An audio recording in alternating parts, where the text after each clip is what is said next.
Welcome to the Gyrl podcast. I'm Kyra Mitchell-Lewis, and thank you all for joining. I hope you all are having a fabulous week so far. Well, it's Thursday, and you know what that means. I'm bringing you a new episode with an amazing guest today. So I am talking all things self-care with my guest, Candy Washington. Candy is an actress, writer, and content creator. She's executive produced, wrote, and starred in the film Narcissist, which you can find on Amazon Prime Video and SoFi TV. She also enjoys partnering with like-minded brands on meaningful social media campaigns and beauty, fashion, wellness, and lifestyle. As an on-camera talent, she played a leading role in The Salon, which was produced by Kelsey Grammer and Tom Russo, and won Best Comedic Ensemble at the Indie Series Awards. Candy's published 5 books and hosts a popular iHeartRadio podcast called The Soft Life, Self-Love, Manifestation, and Healthy Relationships, which was named a podcast we love by Elizabeth Banks' Hoo Ha Ha network of inspiring women. Additionally, she volunteers at the LA Covenant House for at-risk youth when she's not binging Prime podcasts. Stay tuned. I'll be right back with Candy. Welcome back to the Gyrl podcast. I'm Kyra. Thanks, everyone. I'm so excited to welcome Candy into the podcast. Welcome, Candy. Thank you so much. I'm excited to be here and just looking forward to it. Awesome. Well, let's get started with you telling the audience out there who you are and what you do.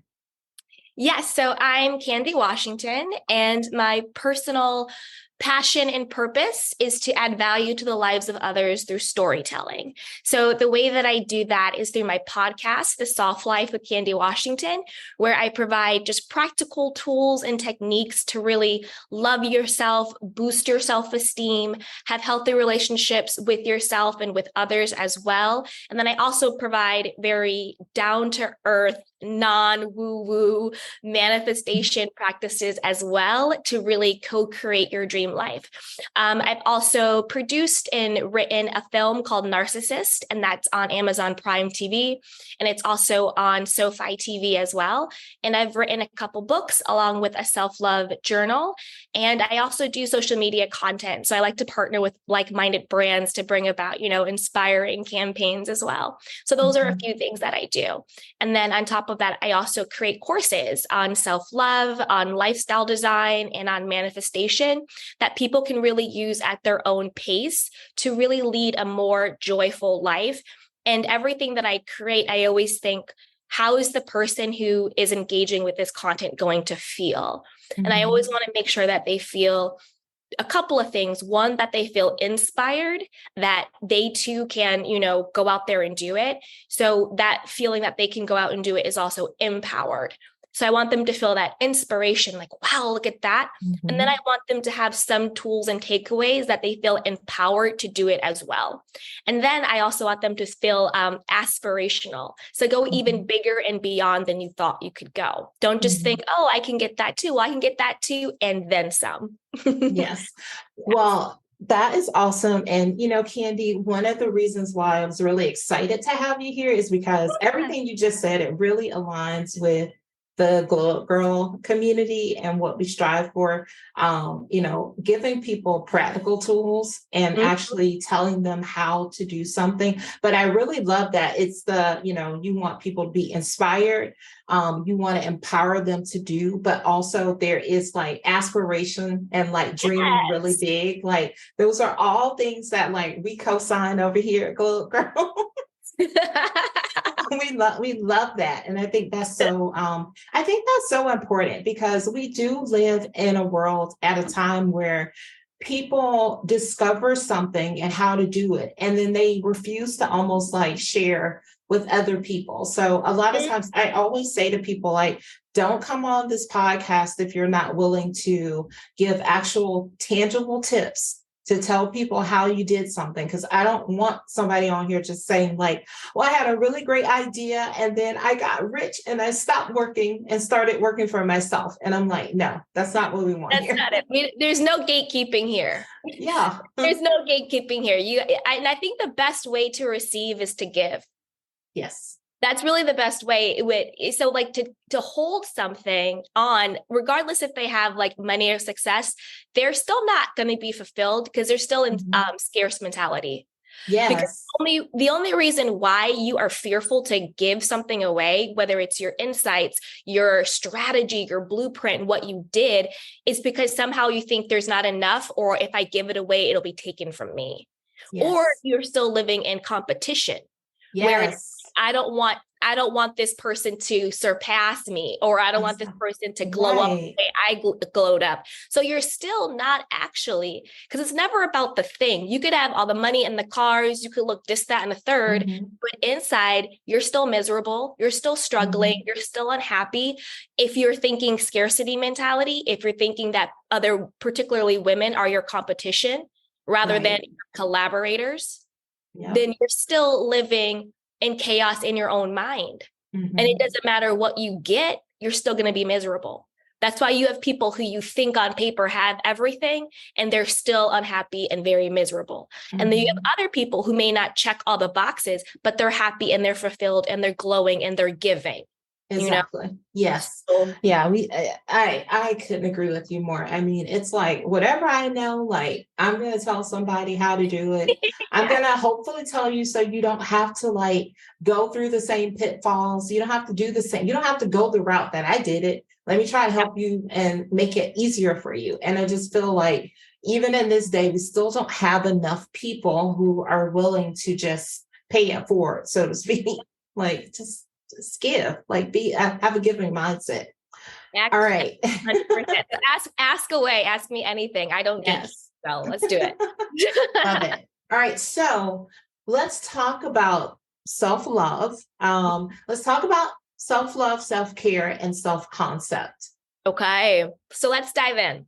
So particularly with like the wellness industry, sometimes self-love, self-care, and usually self-concept is just for like the manifestation community. I'll break down what each of them means, but sometimes it's like fluff. It's inflated. It's like, we're going to go to our spa day. That's self-care, self-love, going to get my nails done. And all of those things are great, but it's what is the intention behind it? Because true self-love and true self-care isn't about what you do. It's about why you're doing it. So the spa day isn't about posting on Instagram that you went and got a spa day and your facial done. It's about, you know what, I can take the time to take care of myself. I deserve to rest and reset. I deserve to invest in my own happiness and leisure, right? So whatever that looks like for you, because that could look different to different people. To me, that could look like meditating. So somebody else, that could look like taking a walk in the park. For somebody else, it could look like taking a nap. But for some people, it might look like getting your nails done or getting your hair did. You want to feel good and you want to look good in yourself, and that's fine. But I think sometimes the emphasis is on how much money you're spending or what the Instagram photo is going to look like, rather than the intentionality behind it, which would be, I want to take care of myself because I love myself and I deserve it. So that brings us to the meaning of self-love. So self-love is really cultivating a compassionate relationship to yourself that's rooted in self-forgiveness, that's rooted in grace, that's rooted in love and acceptance. That's really what self-love is. It's developing a compassionate relationship to yourself. You don't criticize, you don't judge. Of course, you hold yourself accountable, but in a compassionate way. The same way you would hold a child accountable, right? You wouldn't, well, hopefully you don't, in a healthy way, you would lovingly hold them accountable. Hold that same space for yourself in a loving way. It's really cultivating a gentle, compassionate, graceful, giving yourself grace relationship to yourself. That's what self-love is. Now, self-care is the tools and the techniques and the practices that we use to cultivate that loving relationship to self.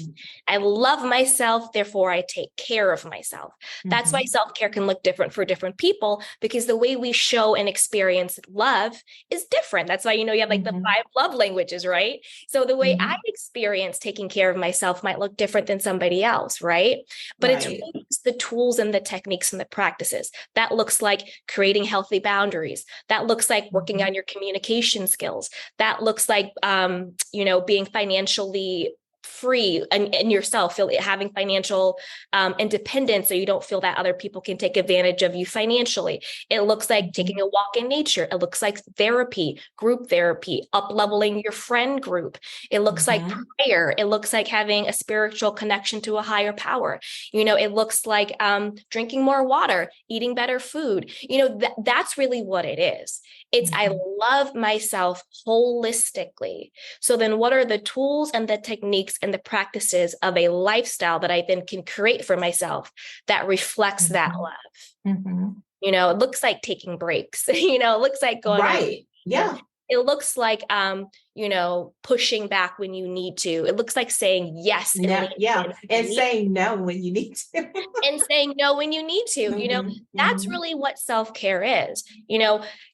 Having the emotional intelligence to create boundaries is just as much self-care as going with the girls to brunch on Sunday and just relaxing, letting your hair down. Right. It's the same thing. They're all tools and techniques and practices that elevate you to the highest version of yourself. That's rooted in the relationship that you have with yourself, that prioritizes your well-being first and best. So one of my biggest mantras and beliefs that I have for my life now is that my well-being is my first and best priority. Because I used to be very codependent, and I used to people please, and I used to, look outside of me to inform who I was.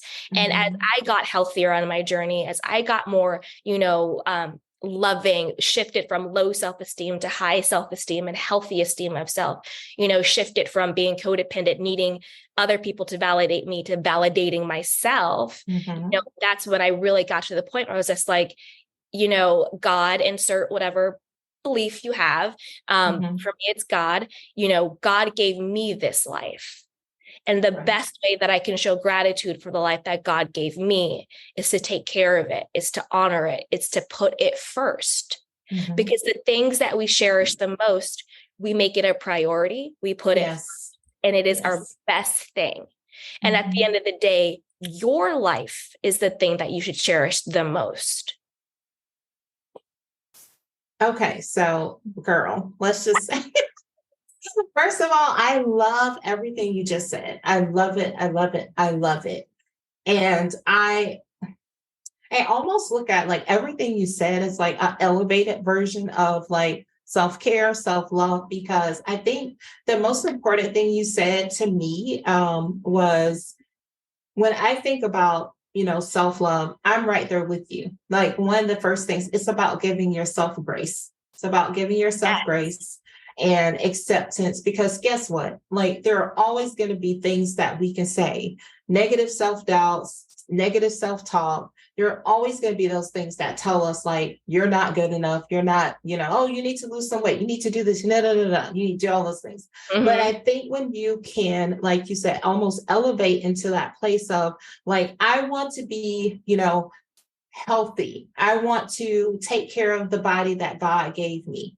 Exactly. And I'm doing it. My intentions for doing it is because, like you said, God gave me this one body, this one life. I want to take care of it. And I'm not trying to, go out and I'm not losing the weight because I'm trying to please the person standing next to me, or I'm doing these things. And I think that's so important because it takes it to a different level for me, like self-care. Right. Right on, spot on. I can remember when I was younger. Self-care looks like, oh, I'm going to get my nails done. Just that thing. I'm going to get my nails done, get my hair done. And now self-care is just like, it might be me sitting out in the sunroom on a Saturday morning, drinking a cup of coffee, reading my devotional. It's, writing in my journal. Like it just, as I think as our journeys change and evolve, and we evolve as people, the things, the tactics, the tools that we use to show ourselves the self-love and self-care, like they also elevate, they become deeper, like, the connection to what's important to you, like it's a deeper connection, right? So if it's like spiritually for you, like you said, for us is God, And if it's like I'm trying to, like just deepen my connection to God, then I mean, I think you said this earlier and it made me chuckle because, the number of times when someone's like, oh, I'm not getting my nails done. And it's a picture on Instagram or it's in a story. And Lord knows, like, I'm not saying like, no, do you? Don't, if that's what you want to do you. But it is like a lot of times, because I even think for people, social media can be overwhelming. It can be a lot for, especially when you talk about self-care, self-love, like you go to Instagram. I had somebody to tell me about a couple weeks ago, they were like, yeah, I just don't do social media because it doesn't make me feel good. And I remember at the time thinking to myself, I'm like, oh my God, like I just mute people whose stories like I mute people who are always doing too much. Like, and then but that person, they were like, no, I just like it just makes me feel really bad about myself. And I really felt like my heart went out to them. I was like, well, you are enough. I said, quite honestly, the fact that you aren't on social media, I was like, kudos to you, because it is a place, it's a rabbit hole. I was like, if you aren't mentally like strong and you don't have a mentally strong mindset, I was like, the thing for me is that like you mentioned, I know what God has for Kyra. And so what he has for me is for me. So to see somebody else saying like, oh, look how great my life is. Cool. That's cool. Like, that's great for you. And mine will, mine is equally, probably as good. I just don't feel the need. I'm not a person that's like always on there, like showing, because I'm trying to like be in the moment and trying to like, part of like part of that self-care for me is like, I don't need to show you every moment of what I'm doing. Right. And I want to be in the moment with what I'm doing. Mm-hmm. Yeah, I think a couple of things. I think one, back to the like body image. I think particularly as women, regardless of what we look like, there's usually some type of low self-esteem or low self-worth, or we should look different than we do, just like within our society. And I think really getting that healthier mindset, that more empowered mindset is, what is the most highest version of me, of my body? Because even when we get on those journeys to like either like lose weight or get the curves or whatever it is, it's usually because we're trying to look like something else. And when you get to the point where you say, how I look as I am is beautiful and enough. Yeah. Exactly as I am. Because there's also the toxic belief that, weight is connected to health. Not true. Right. There are different body types for every body. It's not this one cookie cutter mold. Like sometimes when I even look at like medication, it's like, this is the standard. I was like, for who? A 40-year-old white man? You know what I mean? How can this be the standard for every single person taking this? Is it the standard for the person that you made it for? Exactly. But maybe that's not me. So when we look at our body and our body image, think about who created that standard of beauty. Right. And then that's why a lot of times people will lose weight, gain it back. They have like kind of like will yo-yo up and down, or even when you quote lose the weight or get the curves, they're still unhappy because they still have that same mindset of, when I get the thing, whether it's the ring or the house or the money or the body, then I will be good enough. Yes. Yeah. Where it's the opposite. Yeah, you got to find. I am already good enough. Yes. I am already worthy. I am already deserving exactly how I am. Therefore, I deserve the highest expression of my body. Therefore, I deserve a healthy romantic relationship. Therefore, I deserve to feel safe and supported with, financial freedom and the house that I want and the career that I love. It's not that these things will give me my value and worth. It's because I'm already worthy and valuable that I deserve these things. So like one thing that I do, if I ever kind of feel about my body, I just sort of send it love. I just say, I love you, body. Thank you, body. Body, you hold my spirit. Thank you, legs. You let me walk. Thank you, heart. You're beating my blood. Thank you, lungs. Thank you so much. And then my prayer or my affirmation is, let the highest, most divine expression of my body now manifest through love. Because a lot of times we think we're doing things for ourselves. The energy is actually hate. I hate the way I look. I'm going to go for a run. I hate the way I look. I'm going to stop eating carbs. I hate the way I look. I'm going to do this trend. I hate the way I look. I'm going to get a BBL. I hate the way I look. I'm going to go get liposuction. I hate, and you think in your conscious mind, oh, I'm doing this because I want to be healthy and hot. But subconsciously, you're doing it because you don't think that you're enough. Exactly. So you're actually sending hate to your body. So that's a shift. I love myself exactly as I am, and I want the highest, most divine expression of my divine health to shine through. And that's when you naturally, if you do have extra weight, it'll naturally come off, because usually you're holding it because the energy is hate. Or if you can't gain weight and you're too emaciated, because that's also another thing, being too thin or too skinny, that's also could not be good. Then you naturally kind of fill out and start to glow. Because there are people, regardless of their body type, they glow different. They hit different. They hit different, right? Yeah. They walk in and they know who they are, and they're not looking to me or to anybody else to validate them.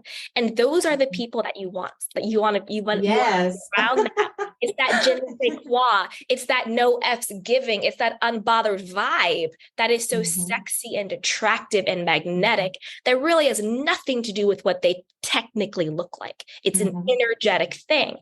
And then when you were talking about social media and Instagram and that stuff, I felt bad for the person that you're saying, because it seems like that person doesn't realize that they are the authority of their lives. They're letting social media run them rather than them running social media, right? If you just say, I'm not on social media because I don't like it. Okay, cool. Then don't be on it.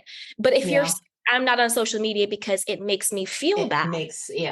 Then that's what you need to look at. Because that's not about social media. That's about you. That's about you not feeling worthy and good enough, and comparison syndrome, and not having a healthy perspective on things. So it's not even about social media. It's about what's going on with you, that social media has this power over you, right? And one thing that I hate that people say, this is also toxic positivity. When people are like, oh, this person's on the gram and they're posting these pictures, but I don't feel bad because I know they're really in a bad place. Oh, they're posting this, but they broke. Oh, they posted this, but the guy is cheating. So I feel good about myself now. That is so toxic. Why is it that in order for you to feel good about you, you have to think somebody else isn't doing good? You hear that all the time. And you hear it all the time. And low key, people co-sign it. Yeah, you're right. They front and they lie and they do this. Yeah, that's right. So don't feel bad about you because they don't have what they say they have. And on the surface, you don't realize how toxic that is.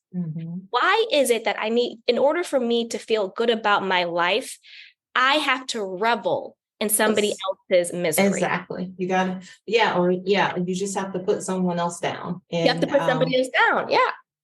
And it's a very unfortunate thing, because I hear it all the time, when people, they're just putting all the good stuff on social media. They're just putting all the good stuff out there. And it's good. Let them. I don't want. Do we want them to dumpster fire on Instagram? It's like, do we want them to post an argument with their spouse? I don't I would do that. So why is that a problem? If again, you hold the key, you have the right to say, I'm going to mute this person. I'm going to turn off notifications. You can do all that and work on yourself in the background. Work on why this person. Because obviously it's a trigger, something is triggering you, and that when that person does something. So just figure that out. Get some therapy. Exactly. All right. I forgot self-concept. Yes. Oh yeah. So self-concept, which is different from self-love or self-care. Self-concept is, how do you think about yourself in relationship to individual things. So how do you think about yourself in relationship to romantic love versus in relationship to your finances versus relationship to your how you show up for your family or your friends or your body or your health? So when you look at your life holistically, all of the buckets, right? Your physical, your finance, your love, your friendship, and all of that. What is your self-concept to each of those things? Because that's why you can have people, and we've all been there, who they could be glowing up in their business, right? Business is booming, but yet their love life, they keep attracting, F-boys or, being ghosted or just, being single, but they want to be in a relationship because being single itself is fine. Like that's okay. But if you want relationship, but you can't, or you find yourself in toxic, codependent relationships, right? Or you have people who have great relationships, but yet their mindset is when $1 comes in, 10 goes out. I'm always in debt. I can never get up. People like me don't succeed. XYZ. So self-concept is, who do you believe you are, what you can be, do, and have in relationship to individual things? So that's really what your self-concept is. So if there's something in your life that isn't working, think about, what is my belief system when it comes to this area of my life? Like, do I believe that money comes easy to me, that my business will always work and boom, but I think that I'll always struggle in my health? That people in my family always suffer from this disease, or I will always struggle with X, Y, and Z, right? Or do you think, I can always eat what I want and I'm super healthy, it's fine. Like I will always be healthy, but I really struggle with friendships. Girls don't like me. I have a really hard time connecting with other women and I struggle in the friendship area. So think about what area of your life that you're not satisfied in, that you still are seeking things in, and think about, what is my belief system of who I am, who I get to be, do, or have within that particular section, and then work on that belief system. I like it. What do you see as the secret to self-love? Oh, I think the secret to self-love is cultivating a daily practice of self-forgiveness. I think we sometimes look over self-forgiveness and we jump into all the other stuff, but I really think the foundation that unlocks self-love is forgiving of self and of others as well, right? And when I say self-forgiveness, I don't mean that blaming yourself or it's your fault or criticizing or judging yourself. It's just saying that whatever I have been through, whatever I've done, whatever has happened to me, no longer has the power to make me feel less than, no longer has the power to make me feel worthless, no longer has the power to make me think that I don't deserve what I want in this world. That's why a lot of people, when they do get the thing, they don't enjoy it or they can't hold on to it. If you make the money, but then you lose it, or you get the loving relationship and then it crumbles, or you finally get to that body and then you it all comes back, right? Yeah. So underneath that is the feeling of, I don't deserve what I have. So then subconsciously we will sabotage what we have because we don't think that we're worthy of actually having it. So it's really shifting that subconscious belief of, I'm not good enough, I'm unworthy, I'm undeserving. So then when you do get the thing, you get to enjoy it and you get to keep it.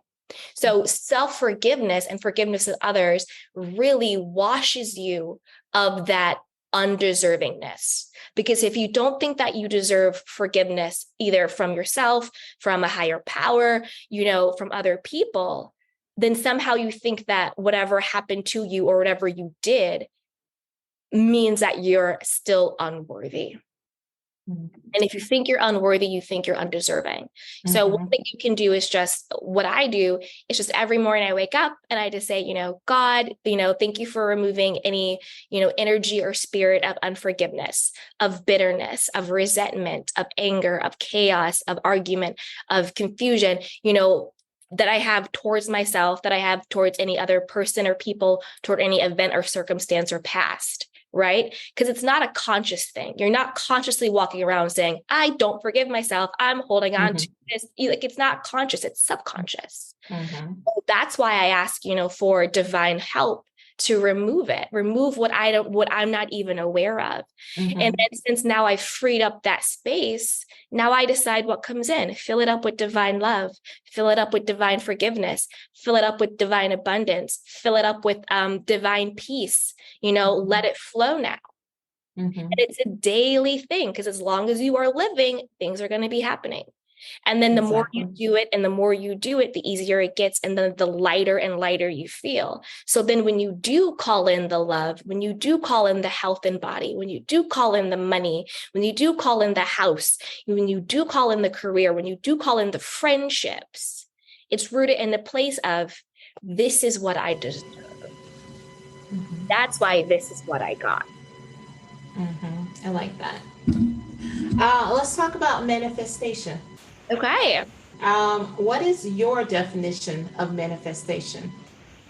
So the way I define manifestation is just making the invisible visible, just making whatever is intangible physically evident in our life or reality, right? Mm-hmm. So a lot of times we talk about the feeling is the secret. How do you feel? What is your state of consciousness, right? And then that's what you end up manifesting in your life.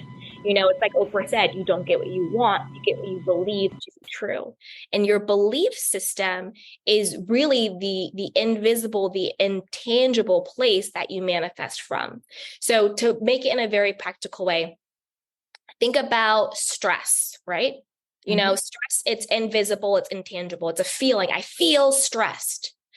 But the way that stress manifests itself or makes itself physically evident is, oh, I lose a lot of weight when I'm stressed. I gain a lot of weight when I'm stressed. My hair falls out when I'm stressed. I get ulcers when I'm stressed. I get a pit in my stomach when I'm stressed. I believe it. This might be controversial. I think stress can cause like cancer or tumors or whatever, because you're holding it in, but that's how stress, the feeling, the invisible beingness of being stressed, makes itself evident in our life. That's manifestation. Mm-hmm. Not this frou-frou woo-woo thing. It's really making your feeling, your beingness made evident in your actual life.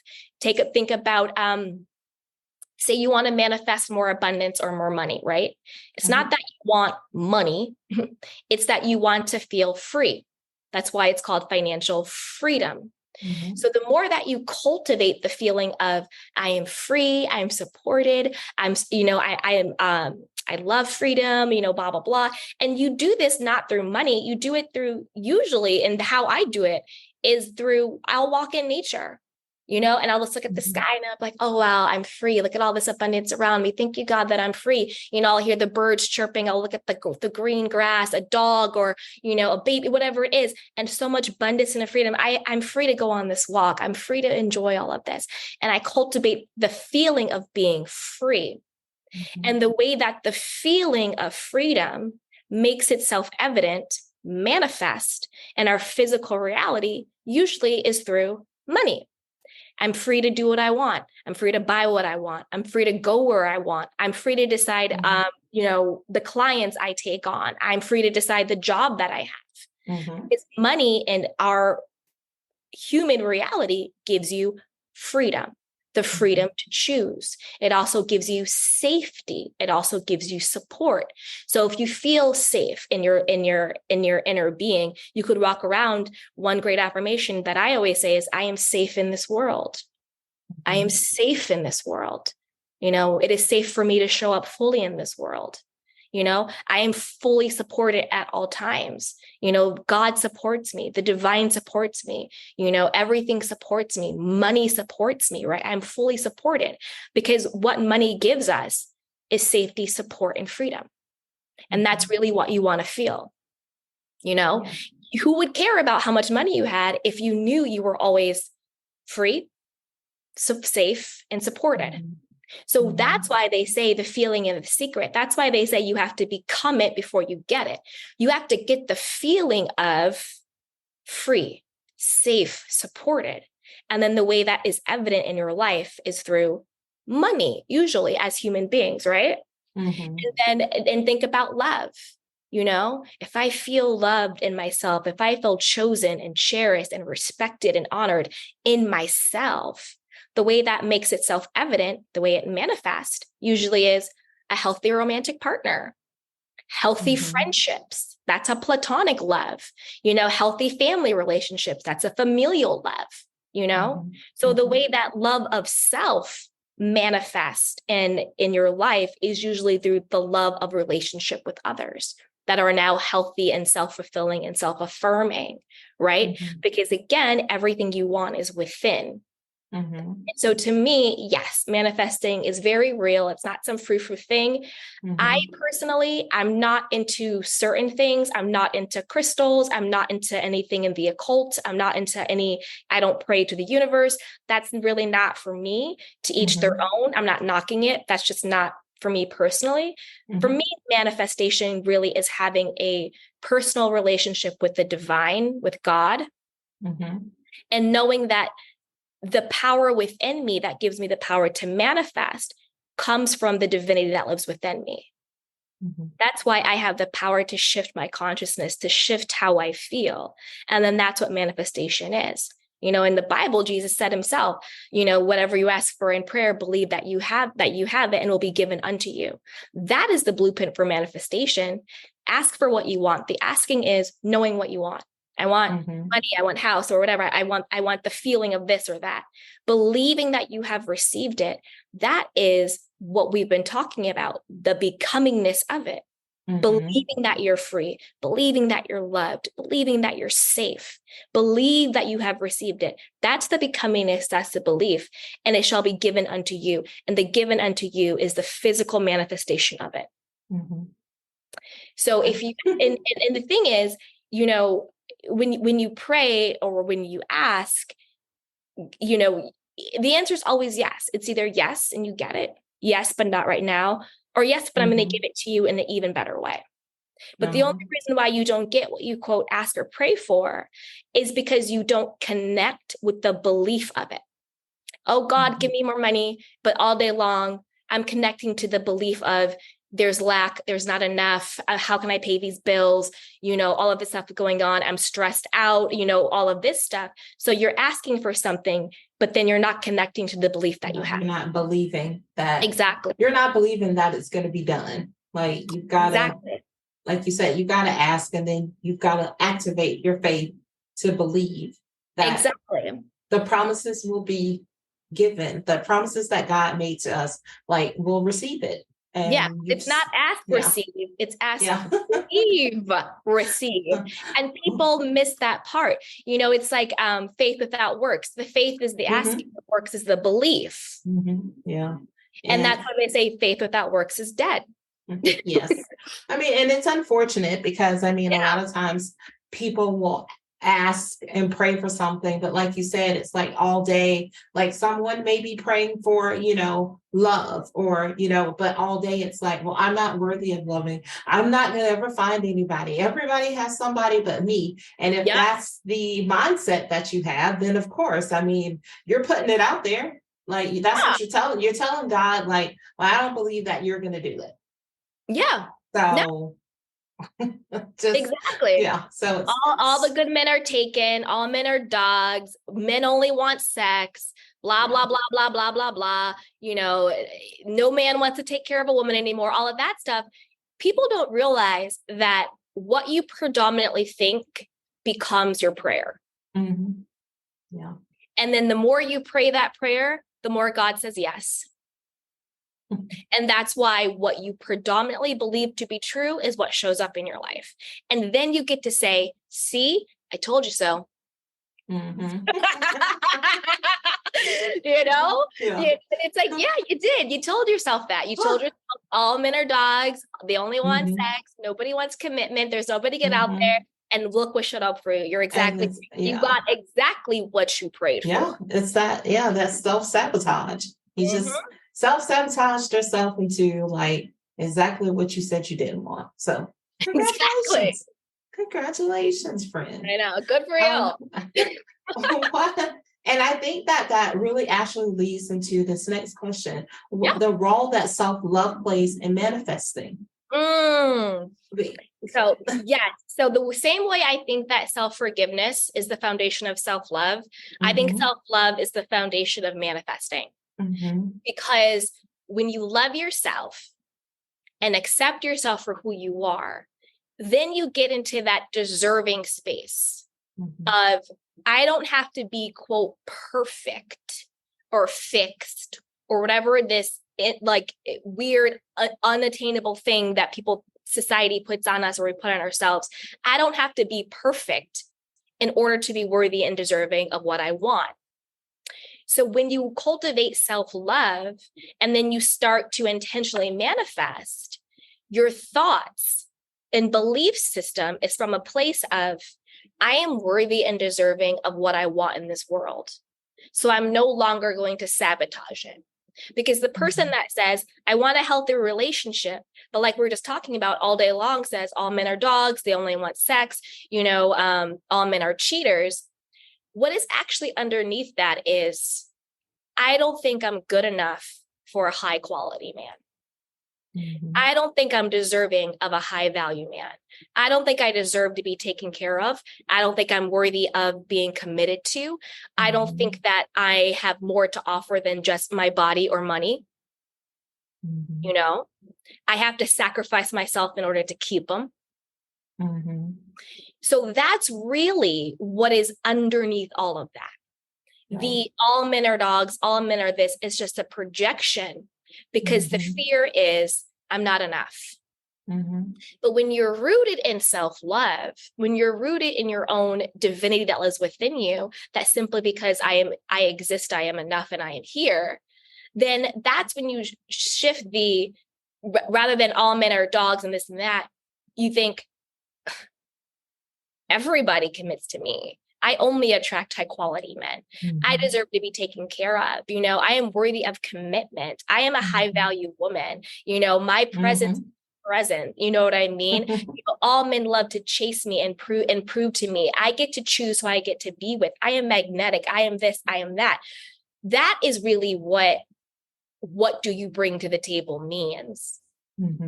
It's not this like, oh, if you want a high quality man, then you need to be a CEO and you need to have 5 cars and 3 houses. It's like, I'm not trying, like, no, that's not what it means. Right. That's not what it means. Because honestly, if you think about it, think about the most like, successful men. And I'm just being like heteronormative for this, but for everybody, however you identify, right? If they have their sort of, housewife trophy wives, those women know that, hey, I am valuable. Being with me ups your value. They're not out there being like, let me go build a Fortune 500 company to prove that I am worthy of my millionaire husband. I don't think he wants to marry a business partner. He wants to marry a life partner. Right? So, so the women who are being taken care of, who are being committed to in that way, they're not thinking, I need to go out here and make 6-7 figures in order to be worthy of a man who makes 6 or 7 figures. That's not how it works. It's energetic matches.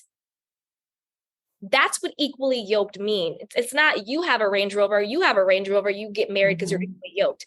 It's, do you have the same value system? Do you have the same level of, self-esteem and worthiness? That's what it means for like to attract like. That's what equally yoked is. When you see really happy couples, it's not because they have the same things. It's because they possess the same values. Right. Yeah. And so start manifesting, whether it's love or money or whatever it is, from a place of, I don't have to be perfect or change or do anything. I already am worthy of everything that I want. And from that energetic place, you stop sabotaging the blessing that you're calling in. You stop stopping your own blessing. You stop stopping your own manifestation. That's why self-love is the foundation of healthy manifestations, because you're always manifesting.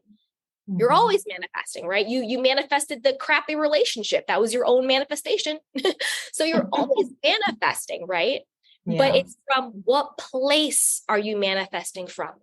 Are you manifesting from lack? I'm not good enough. I'm not worthy. I have to prove my value and worth.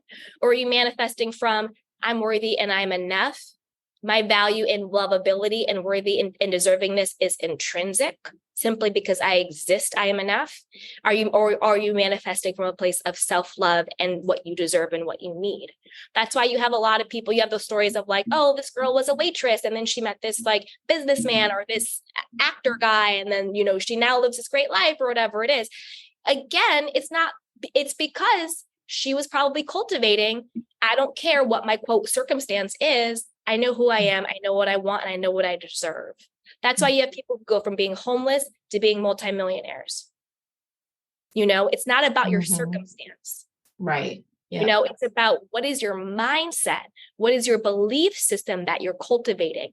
And you have to cultivate the mindset and the belief system before it actually shows up. That's why you have to become it before you get it, right? Yeah. Yeah. That's so true. It's the belief. You believe it and then you receive it. So that homeless person, we might look at them and say, oh, that homeless person, but in their own mind, in their own imagination, and their own connection with divinity, they're thinking, I know I'm going to get out of this. I know there's something better for me. I know that this is only temporary. I know this too shall pass. I know that if I ask for something, I believe it, I will receive it. And then that's why we say in the manifestation community, circumstances don't matter. Because look at so many people Steve Jobs, right? One of the most revered inventors of our time. If you looked at the circumstances of him, you would not think he would have had the legacy he had. His circumstance was he was this founder. He was really hard to work with. He created this great company, and then they fired him from the company he created, only to then, years later, beg for him to come back because they realized how much they needed him. And then we have iPhones, iPads, Apple, blah, blah, blah, blah, Steve Jobs, all of this stuff, right? So you would think, oh, the circumstance of starting your own company and then being ousted, you would count that person out. But the only way you get counted out is when you count yourself out. Exactly. So that's really what manifestation is. And that's why self-love is so important, because you don't get what you want. I want the relationship. You get what you believe to be true for yourself. And that's self-concept. Self-concept is, what do you believe to be true for you? What can you be? What can you do? And what can you have? And more importantly, how you expect the world to show up for you. That is what your self-concept is. I like it. Awesome. Okay. Tell me about self-soothing and why is that important? So self-soothing really is the anchor of like your self-care practices, but to me, I think it's more of like in the moment. So if you feel yourself being triggered, if you feel yourself being activated, what do you do in that moment to calm your nervous system, to soothe yourself down so you don't go into reaction mode? You're able to respond from a place of clarity and power. So some things that I do is breathing, like just a breath work technique. Like if I feel like I'm getting triggered or I'm being activated, I'm getting irritated by something, or just like a little, we all get pissed off and upset. Before I let it take over, I just breathe through it, Ooh, just like breathe it down, do 5 in, count for 4, whatever works for you.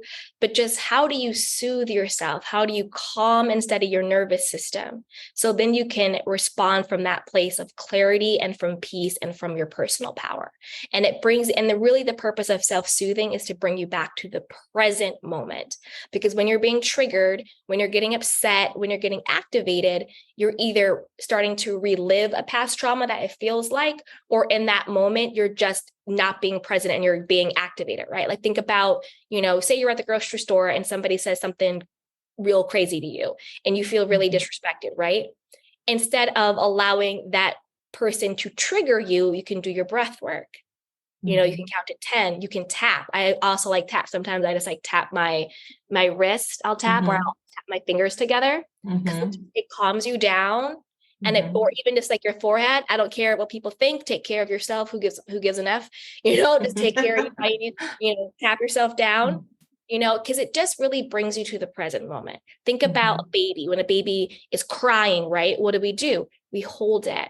We soothe the baby. We pacify it. That's why it's called a pacifier. To bring it back to peace. to bring it back to the present moment, to soothe it, to calm it down. So that's what happens to us when we get activated and triggered. It's that inner child being like, oh, wait a minute. I know what this feels like. I know what disrespect feels like. I know what being dismissed feels like. I know what anger feels like. I'm being activated. So you're soothing that inner child, saying, it's okay, baby. It's okay, sweetheart. I got you. We're good. I can take care of you now. It's okay. That's why you have people who have like road rage, right? Somebody cuts somebody off, all of a sudden, they're swearing, they're going, and they're getting all this crazy stuff. And it's like, and when you look back, you're like, what? You know what I mean? Somebody didn't signal. Now you guys are fighting in the street. Like, what? You know, it's because they didn't have the tools to say, wait a minute. Yeah. Is this response or is this reaction? Because it's not a response. Is this reaction proportionate to what's going on? Or am I really just, reacting to how the anger that I've pushed down, the feeling of being disrespected pushed down, the feeling of not being good enough pushed down, right? Because in those moments, what's coming out is what's already in you. Right. Yeah. It's like, say you have an orange and you squeeze that orange. No matter how hard you squeeze that orange, you will not get apple juice. You will not get lemon juice. You won't get pomegranate juice. You will only ever get orange juice because the only thing that can come out of you under pressure, it is what is already in you.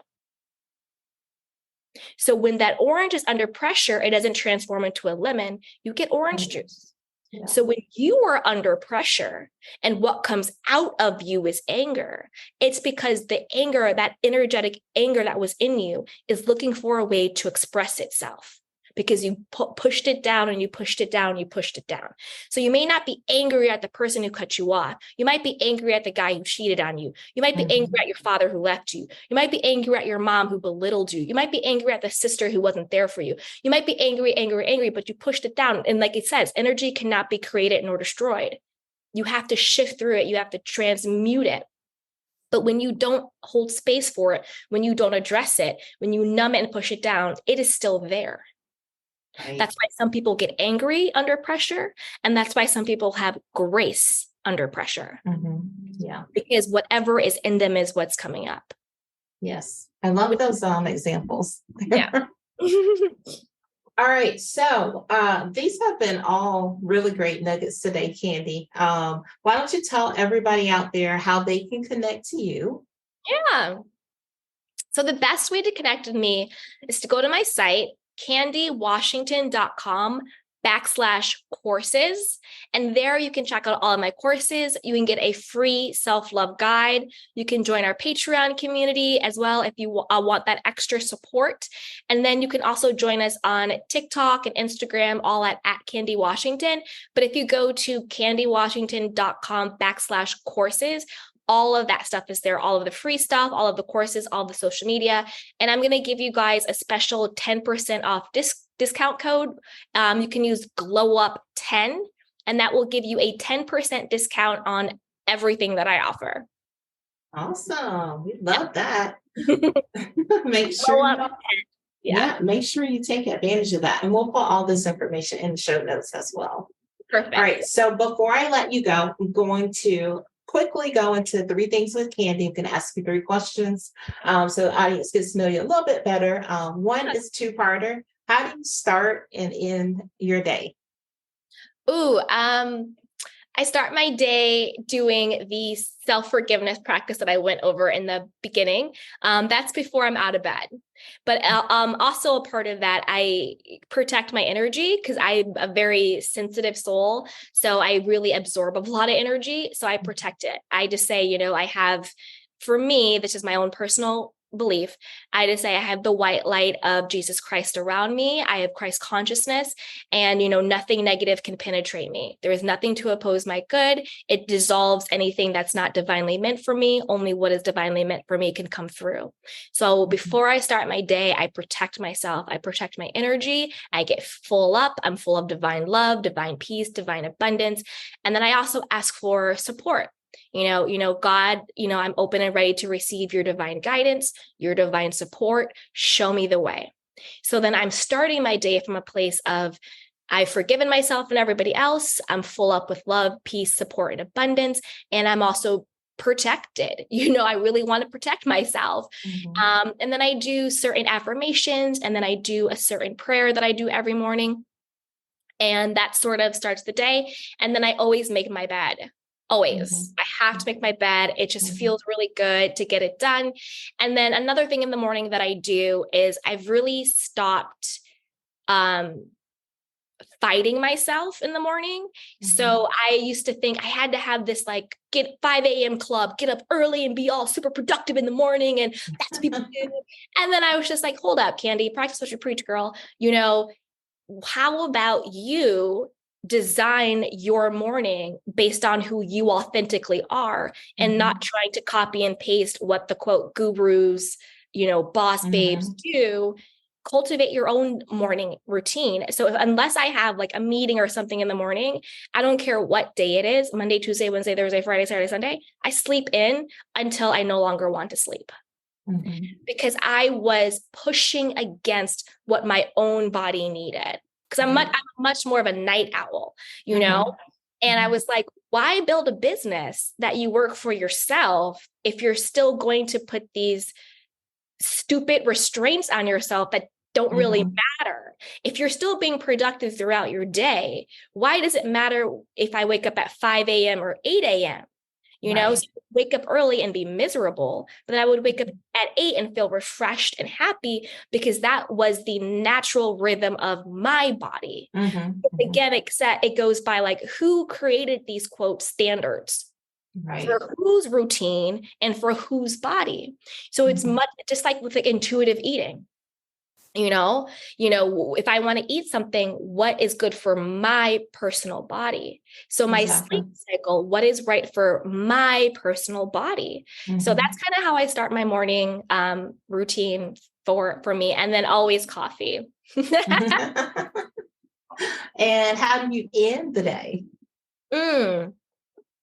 How do I end my day? So usually I will snuggle up and watch something on TV, whether it's like a mystery or a thriller or something like that. So that's kind of how I tend to just like wind down. And then before I go to bed, I just say, I'm going to easily fall asleep. I'm going to have a very restorative sleep and I'm going to wake up very joyful. Sometimes I do sleep affirmations, I'll have it on at night.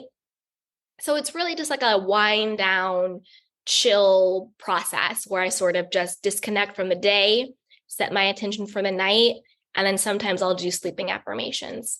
Awesome. Like it. Fantastic. Okay. Tell us a little bit more about your podcast and where people can listen. Yes. So it's The Soft Life with Candy Washington, and we talk about self-love, healthy relationships, and manifestation. And I break everything down into very tangible and practical tools and techniques that you can start using. It's no fluff, it's no buzzwords, it's no woo-woo stuff. It's really just, oh, you want more self-confidence? Here are 3 things you can do today. Oh, you want to start feeling better about your body? Here are 3 things that you can do today. Oh, you want to start manifesting, intentionally manifesting in your life? Well, this is what manifestation is. Here are 3 different tools and techniques that you can use, that you can do it. So it gives you true tools and techniques. And then I also debunk a lot of stuff, like the toxic lie about self-care has now become one of my biggest episodes, because I debunk a lot of the toxic wellness, toxic positivity, toxic manifestation stuff that's out there so that you don't kind of fall trapped to that. Because it's not about how you look. It's not about how much money you're spending. It's not about any of that stuff. It's really at its core you realizing that you are the best thing about you. You realizing that you are worthy and you are valuable and you are deserving exactly as you are. And there's nothing, I don't care what has happened, what hasn't happened, there is nothing that can take that away from you.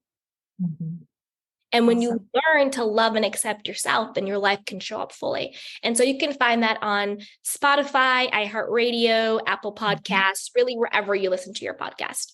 Awesome.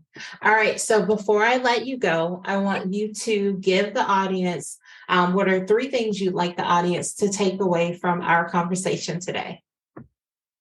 The first thing I would say is once you start your self-love journey, be prepared to lose people. Because the moment you start to love yourself and prioritize yourself and have healthy communication, healthy boundaries, healthy self-esteem of self, that might bother people who benefited from you not. So be prepared that the cost of entry of honoring your life might be losing some people, and it might be friends, and it might be some family. And allow yourself to mourn the loss of those relationships, but know that whatever is taken from you will always be restored even more. So then the new relationships you build with people will be even better. They'll be authentic, they'll be interdependent, they'll be reciprocal, they'll be fulfilling. So in the relationships that you lost, usually is around guilt, usually is around codependency, usually is around you over giving, over pleasing.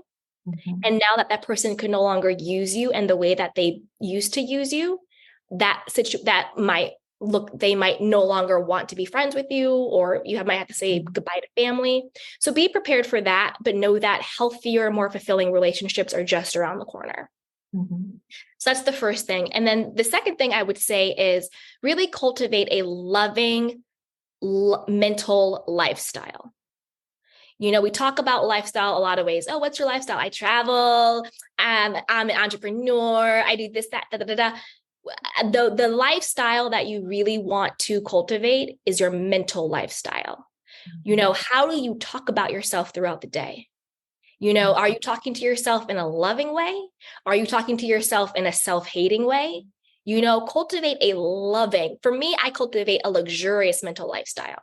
I walk around my day, I'm like, oh, girl, Candy, you are a VIP. Everybody loves you. You are the daughter of the Most High King. Everything makes way for you. Oh, girl, of course you got this. Your business is always booming. I cultivate and and this is all. And remember, this is all an internal game. You're not going outside and saying this to the world. This is what you're saying to yourself, right? Yeah. Just for people to know, this is grounded in reality. We're not going. We're not crossing over any woo-woo lines.